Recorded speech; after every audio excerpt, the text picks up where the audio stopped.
আমাদের আসরে আজ আবির্ভাব ঘটতে চলেছে বাংলা সাহিত্যের বিখ্যাত সেই জুটির, যাদের মজার কাণ্ড কারখানায় চিরমশগুল সাহিত্যপ্রেমীরা।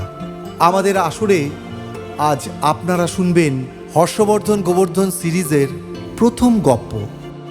ও হ্যাঁ, একটা কথা তো বলতে ভুলেই গেলাম, আমাদের চ্যানেলটি আপনার যদি ভালো লাগে তাহলে লাইক করবেন, সাবস্ক্রাইব করবেন, তার সাথে শেয়ার করে অন্যকে শোনার সুযোগ করে দেবেন। শুরু হচ্ছে শিবরাম চক্রবর্তী রচিত হর্ষবর্ধনের বাসলীলা।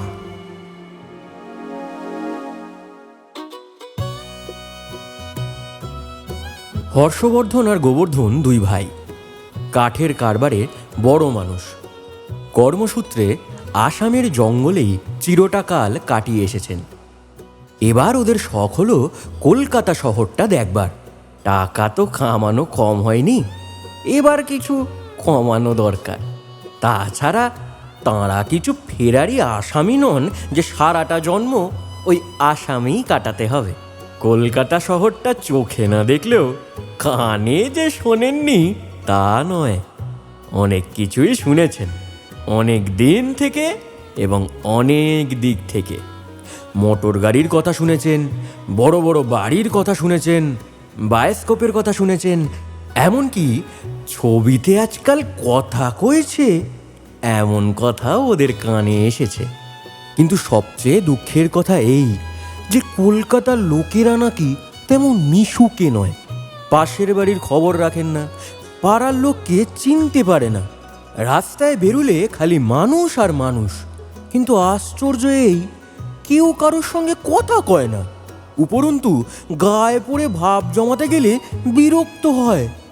এমনকি অচেনা কেউ যদি তোমার গায়ে এসে পড়ে, পর মুহূর্তেই দেখবে তোমার পকেট বেশ হালকা হয়ে গেছে। আলাপ না করলেও বিলাপ কোনো দিকেই রক্ষে নেই। বাস্তবিক তাদের কলকাতা ব্রাঞ্চের কর্মচারী দীর্ঘ ছন্দে চিঠি লিখে শহরের যা হালচাল জানিয়েছে তাতে ভয়েরই কথা বই কি। সবচেয়ে ভাবনার কথা ভাব না করার কথায়। তারা দুই ভাই ভাব করতে ওস্তাদ। চেনা অচেনা এমনকি অর্ধ চেনার সঙ্গেও আড্ডা জমাতে তাদের জুড়ি নেই। সকালে, বিকালে, দুপুরে এবং অনেক সময় গভীর রাত্রেও অনর্গল কথা না বললে তাদের ভাত হজম হয় না। গল্প করতে তাদের এমন ভালো লাগে, সেই জন্যে কাজ পণ্ড করতেও তাদের দ্বিধা নেই। কথা বলবার জন্য আহার নিদ্রা ভুলতেও প্রস্তুত, অপরকে নিমন্ত্রণ না করে খাওয়াতেও প্রস্তুত, এমনকি তার সঙ্গে ঝগড়া করতে পর্যন্ত পরোয়া নাই গো। কিন্তু কলকাতার লোকেরা মিশুকেই নয়, এই খবরে তারা ভারী দমে গেছেন। কিন্তু দুই ভাই মরিয়া হয়ে উঠেছেন শহরটা একবার ঘুরে আসবেনি, তাতে যা থাকে কপালে। বড় ভাই বললেন, আরে যদি কলকাতায় না দেখলাম তবে ভবে এসে করলুম কি? কেবল কাঠ কাঠ কাঠ আর কাঠ। বলি কাঠ কি সঙ্গে যাবে? কাঠের প্রতি নেহাত অবিচার হচ্ছে দেখে ছোট ভাই মৃদু আপত্তি তুলেছিল। না দাদা, কাঠ সঙ্গে ঠিক না গেলেও অন্তিমে কাজে লাগে। বড় ভাই প্রবলভাবে ঘাড় নেড়েছেন। আরে দেখ, আমি না হয় কবরেই যাব, তবে কলকাতাকে একবার দেখে নেব। না দেখে আমি ছাড়ছি না। এরপর আর কথা চলে না, কিংবা কথা চললেও কথা বাড়ানোর চেয়ে কলকাতা বেড়ানোর ইচ্ছেটা ছোট ভাইয়ের মনে তীব্রতর ছিল বলে এক্ষেত্রে সে চেপে যায়। অতএব একদা অতি প্রত্যুষে গৌহাটির বিখ্যাত বর্ধন অ্যান্ড বর্ধন কোম্পানির দুই বড় কর্তাকে শিয়ালদা স্টেশনে এসে অবতীর্ণ হতে দেখা গেল।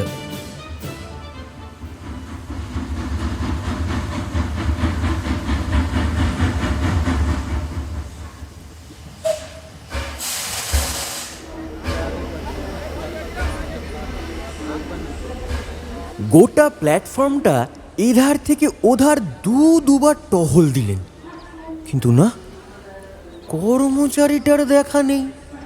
আরে কাল দুটো জরুরি তার করে জানানো হয়েছে যে তারা যাচ্ছেন, তবু হতবাগা।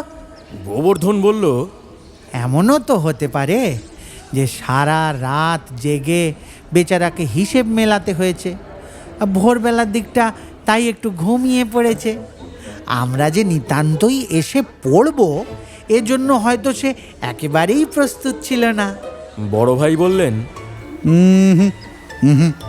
গোবর্ধন ভ্রুকুচকে যেন গভীর দূরদৃষ্টির পরিচয় দিচ্ছে, এইভাবে সবচেয়ে শোকাবহ দুর্ঘটনার ইঙ্গিত করল। কিংবা এমনও হতে পারে যে বেটা কিছুতেই তহবিল মেলাতে না পেরে অবশেষে বাকি যা ছিল মেরে নিয়ে আমরা যখন শিয়ালদায় নেমেছি তখন সে হাওড়া দিয়ে সটকে পড়েছে। হর্ষবর্ধন তথাপি নির্লিপ্তভাবে জবাব দেয়, বড় বড় গবেষণা এইভাবে পুনঃ ব্যর্থ হয়ে যাওয়ায় মনে মনে চটে গিয়ে গোবর্ধন বললে, তবে তুমি কি ভাবছো শুনি? হর্ষবর্ধন ভাইয়ের উদ্বিগ্ন মুখের দিকে তাকিয়ে মৃদু হাস্য করলে, বললে, কিছু না, কলকাতার হাল চালিয়ে লোকটা নিয়ে আর মিথ্যে কথা লেখেনি। না না, স্বীকার করি যে লোকটা কলকাতার, কিন্তু তাই বলে নিজের মনিবের সঙ্গে মিশবে না, এমন কখনো হতে পারে? হর্ষবর্ধন ভাইয়ের বোকামো দেখে অবাক হয়। কেন? স্পষ্টই তো লোকটাকে না মিশতে দেখা যাচ্ছে। আরে তাকে তো দেখাই যাচ্ছে না, সুতরাং স্পষ্ট দেখা যাচ্ছে লোকটার কথা সত্যি। এ তো হাতে নাতেই প্রমাণ। চল বেরিয়ে একটা মোটর গাড়ি ভাড়া করি গে। দাদার লজিকের বহর দেখে ভাইও কম অবাক হয় না, কিন্তু নির্বাক হবার কথা তার না হলেও কথা কাটাকাটিতে না কাটিয়ে সময়টা মোটরে কাটালেই কাজে দেবে, এই ভেবে আপাতত সে নিজেকে দমন করে ফেলে। হর্ষবর্ধন জিজ্ঞাসা করে, এই চিঠিখানা তোর কাছে আছে তো? বাড়ির ঠিকানা ছিল কিন্তু তাতে। গোবর্ধন ঘাড় নেড়ে জানায়, ও চিঠি নেই, তবে মনে হচ্ছে হ্যাঁ, 13-12 রসা রোড, ভবানীপুর। হর্ষবর্ধন অত্যন্ত ভাবিত হয়। কেমন বাড়ি ভাড়া করেছে কে জানে। লোকটা নিজে তো মিশুকে নয়, হয়তো এমন পাড়ায় বাড়ি দেখেছে যেখানে কথা কইতে গেলে লোক বিগড়ে যায়, কিছু জিজ্ঞাসা করলে তেড়ে মারতে আসে। কিংবা মেশবার ভয়ে তাও আসে না। সেটাই তো আরো ভাবনার কথা। কিন্তু হর্ষবর্ধনের ভাবনায় বাধা পড়ে তখন, যখন একজন ট্যাক্সিওয়ালা গাড়ি নিয়ে এগিয়ে আসে। ট্যাক্সি চাই বাবু, ট্যাক্সি? যদি মোটরই চাপবো তাহলে তোমার ওই পুচকে গাড়িতে চাপতে যাবো কেন? হে, হর্ষবর্ধন এক বৃহৎ আকার ডবল ডেকারের দিকে অঙ্গুলি নির্দেশ করে বলে, গোবরা, ওই যে ভারী গাড়িখানা বেজায় ধুম ধারাক্কা করে আসছে, ওইটাকে দাঁড় করা। কিন্তু দাদা, বড় গাড়ি চললে? বড় গাড়িতে বেশি ভাড়া লাগবে, তাই তো? কলকাতায় ফুর্তি করতে আসা, আরে কাকার মায়া করলে চলবে কেন? হ্যাঁ, শীতের প্রত্যুষে জনবিরল পথে যাত্রীহীন বাসখানা যেন অনিচ্ছা সত্ত্বেও চলছিল। এই যে গাড়ি, এই রক্কে রক্কে রক্কে। গোবর্ধনের সংকেত মাত্র পেয়েই খাড়া হলো। হর্ষবর্ধন উঠেই হুকুম দিলেন, চালাও চালাও তোমার গাড়ি।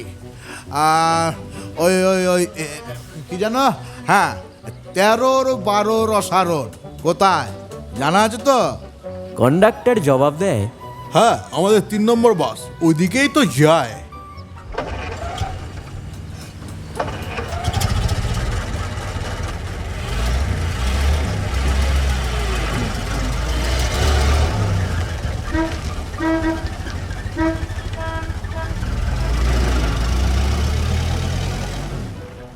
মানিব্যাগ থেকে একখানা 100 টাকার নোট বার করে হর্ষবর্ধন তার হাতে দেন। কন্ডাক্টর জানায়, কি মুশকিল, তো চেঞ্জ তো আমার কাছে নেই। দরকার নেই চেঞ্জ দেওয়ার, পুরোটাই ভাড়া ধরে না। চিরকাল মোটর গাড়ির গপ্প শুনে এসেছি, আজ সুযোগ পেয়েছি, শখ মিটিয়ে চাপবো। যত টাকা লাগে লাগুক, কেয়ার করি নাকি আমরা। এতক্ষণে গোবর্ধন কথা বলার ফুরসত পেয়েছে। দিব্যি গাড়ি দাদা, দেখছো কতগুলো সিট, তার উপরে আবার গদি মোড়া, আবার হাওয়া খেলবার জন্য কতগুলো জানলা, একটা বড় আয়নাও আছে সামনে। হ্যাঁ দাদা, এমনি একটা মোটর আমরা দেশে নিয়ে যাব, কি বলো দাদা?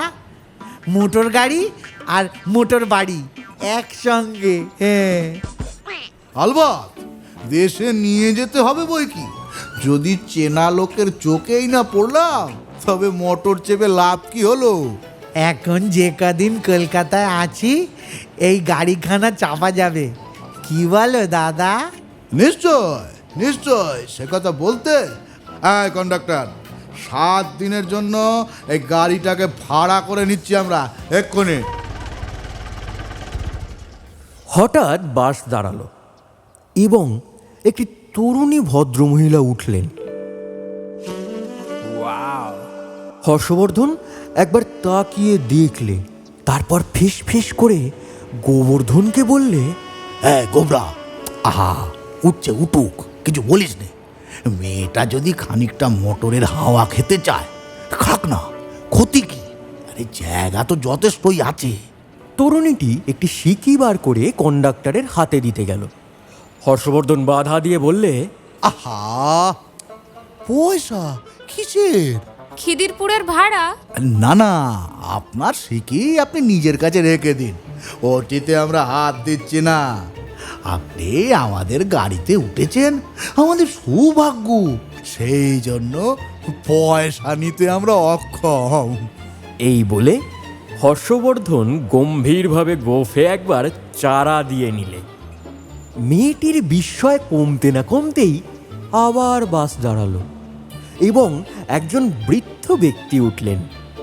যেমনি না তিনি মানিব্যাগের মুখ খুলেছেন, অমনি গোবর্ধন গিয়ে করজোরে নিবেদন করলো, মাফ করবেন, মাফ করবেন, পয়সা নিতে পারবো না। আপনি যতক্ষণ ইচ্ছে বসুন, আরাম করে হাওয়া খান, কিন্তু তার জন্য ভাড়া দিতে হবে না আপনাকে। মনে করুন এটা আপনার নিজের গাড়ি। গোবর্ধনের নিজের গোপ ছিল না, চারা দেবার জন্য দাদার গোপ ধার নেবে কিনা ভাবলো একবার। 2 মিনিটের মধ্যে আরও গোটা 3 ভদ্রলোক, 2টো অত্যন্ত মোটা সোটা মেয়ে ছেলে এবং 8 ডজন ফক্কি চ্যাংড়া গাড়িতে প্রবেশ করলো। এইবার হর্ষবর্ধনের কপালে রেখা দেখা দিল এবং গোবর্ধনের ভ্রু কুঞ্চিত হলো। বড় ভাইকে চাপা গলায় প্রশ্ন করলে, দাদা, ও দাদা, কে বলেছিল গো কলকাতার লোকেরা নাকি মিশুকে নয়? হ্যাঁ, কিছুক্ষণেই বাস বোঝাই হয়ে গেল। হর্ষবর্ধন প্রত্যেক অভ্যাগতকেই সাদরে অভ্যর্থনা করছিলেন এবং তাদের ভাড়া দিতে নিরস্ত করতেও তার কম বেগ পেতে হচ্ছিল না।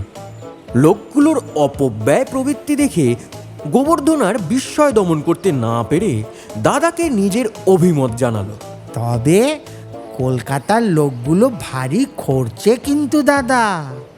চলে আসুন, চলে আসুন, চলে আসুন, জায়গা যথেষ্টই রয়েছে, আরামে হাওয়া খান। হ্যাঁ, না না, একটি পয়সাও দিতে হবে না।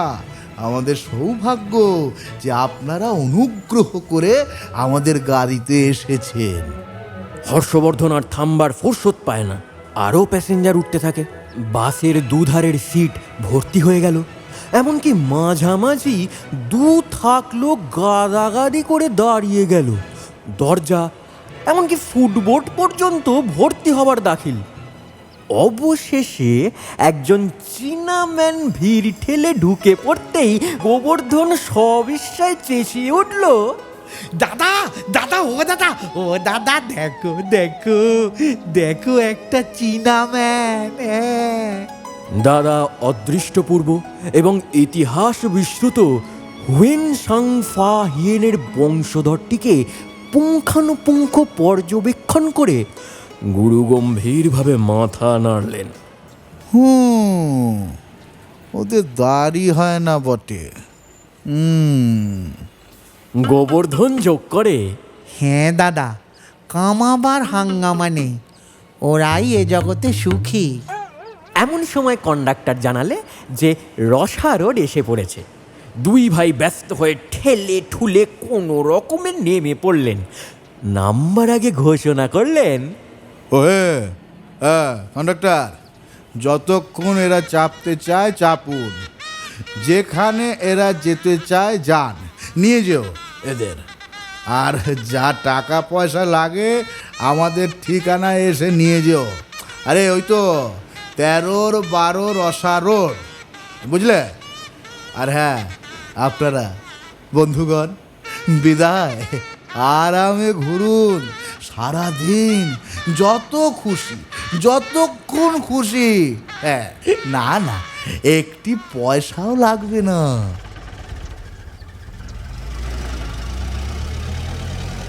বাস থেকে নেমেই গোবর্ধন প্রশ্ন করল, বাবা,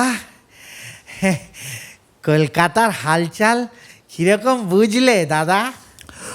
ও বাবা, হ্যাঁ, কে বলে কলকাতার লোক মিশুকে নয়, একেবারে মিথ্যে কথা বলে, ভুয়ো কথা বলে, বাজে কথা বলে, মেশামেশির ধাক্কায় ও বাবা গো, আমার একেবারে দম আটকে যাওয়ার জোগাড় হয়েছিল। শেষকালে এক চীনাম্যান পর্যন্ত। আর কিছুক্ষণ থাকলে হয়তো সাহেব শুভরাও এসে উঠতো, এমনকি মিমরাও। বাপরে বাপ, এরকম গায়ে পড়া মিশুকে লোক আমি দুনিয়ায় দেখিনি। কিন্তু আরে সর্বনাশ হয়েছে যে। কি কি কি হয়েছে? কি পকেট মেরেছে নাকি? হ্যাঁ, গোবর্ধন ব্যস্ত হয়ে ওঠে। আরে বাবা না না, আরে আমি ভুল করে ওদের বাড়ির ঠিকানাটা দিয়ে ফেলেছি, ভারী মুশকিল করে ফেলেছি। খপ করে বাড়ি গিয়ে না খেল এঁটে দিতে হবে। আর যদি সম্ভব হয় বাড়ির চারপাশে না কাঁটা তারের বেড়া দেওয়া ভালো, তাতে অনেকটা নিরাপদ। কলকাতার লোক যেরকম মিশুকে দেখছি বাড়ি চড়াও হয়ে আমাদের সঙ্গে খেতে শুতে না চায়। বাবা কি জানি।